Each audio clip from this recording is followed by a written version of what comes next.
নির্বাচন সাংবিধানিক অধিকার ছাড়াও একটি মনস্তাত্ত্বিক সিদ্ধান্ত। ব্যালট পেপারে সিল পড়ার আগে মানুষের মনে যে হিসাব কষা হয়, সেই অঙ্কই শেষ পর্যন্ত নির্ধারণ করে ভোটের ফলাফল।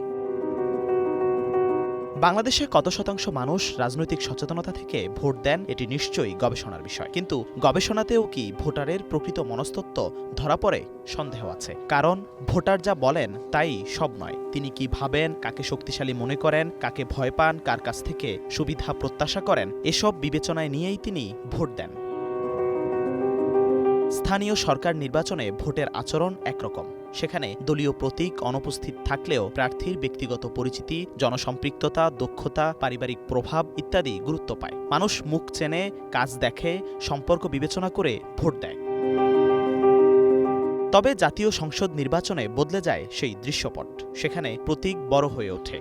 দলীয় মার্কা অনেক সময় প্রার্থীর ব্যক্তিগত যোগ্যতাকেও ছাপিয়ে যায়। ভালো ও সৎ প্রার্থীও হেরে যান সেই প্রার্থীর কাছে, যিনি হয়তো বিতর্কিত কিন্তু শক্তিশালী, প্রভাবশালী। ভোটারের একাংশ মনে করেন শুধু ভালো মানুষ দিয়ে রাজনীতি চলে না। যদি কেউ দুর্নীতিগ্রস্তও হন, তবে এলাকায় দৃশ্যমান উন্নয়ন করতে পারেন, তাহলে তাকেই যোগ্য বলে মনে করা হয়।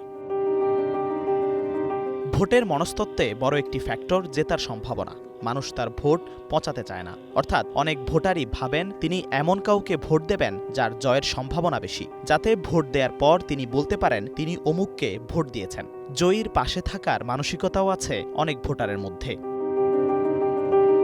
ক্ষমতার ধারণাও এখানে গুরুত্বপূর্ণ। ক্ষমতা কেবল পদে নয়, পারসেপশনে। মানুষ যাকে ভবিষ্যৎ ক্ষমতার কেন্দ্র মনে করে তার দিকেই ঝোঁকে। রাজনৈতিক বাস্তবতায় যখন একটি নেতৃত্বকে আসন্ন ক্ষমতা দিয়ে দেখা হয়, তখন সেই ধারণা তৈরি করে ভোটের হাওয়া। এবারের নির্বাচনে একটি নতুন বাস্তবতা আছে। দীর্ঘদিনের দ্বিদলীয় রাজনীতির প্রেক্ষাপটে যখন একটি বড় দল ব্যালটে নেই, তখন তাদের ভোটাররা হয়ে ওঠে সুইং ভোটার। বিশেষ করে যেসব আসনে প্রতিদ্বন্দ্বিতা কাছাকাছি, সেখানে এই ভোটারদের সিদ্ধান্তই ফল নির্ধারণ করতে পারে। এমন ধারণা প্রবল দেশের রাজনৈতিক মহলে।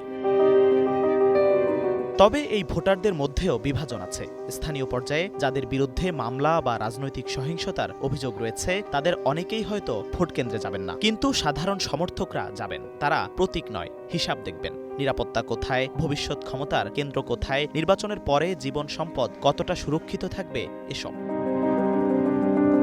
বাংলাদেশের ভোটে হাওয়া একটি বাস্তব উপাদান। যদি জনমনে প্রতিষ্ঠিত হয় অমুক প্রতীক এগিয়ে, তাহলে সেই মনস্তাত্ত্বিক জোয়ার ভোটে প্রতিফলিত হয়। আবার ১৯৭১ ও মুক্তিযুদ্ধ প্রশ্নে সংবেদনশীল একটি অংশ নির্দিষ্ট রাজনৈতিক শক্তিকে সমর্থন নাও করতে পারেন। আদর্শিক মেরুকরণ এখনও আছে, তবে শেষ মুহূর্তে জেতার অঙ্কই বড় হয়ে ওঠে।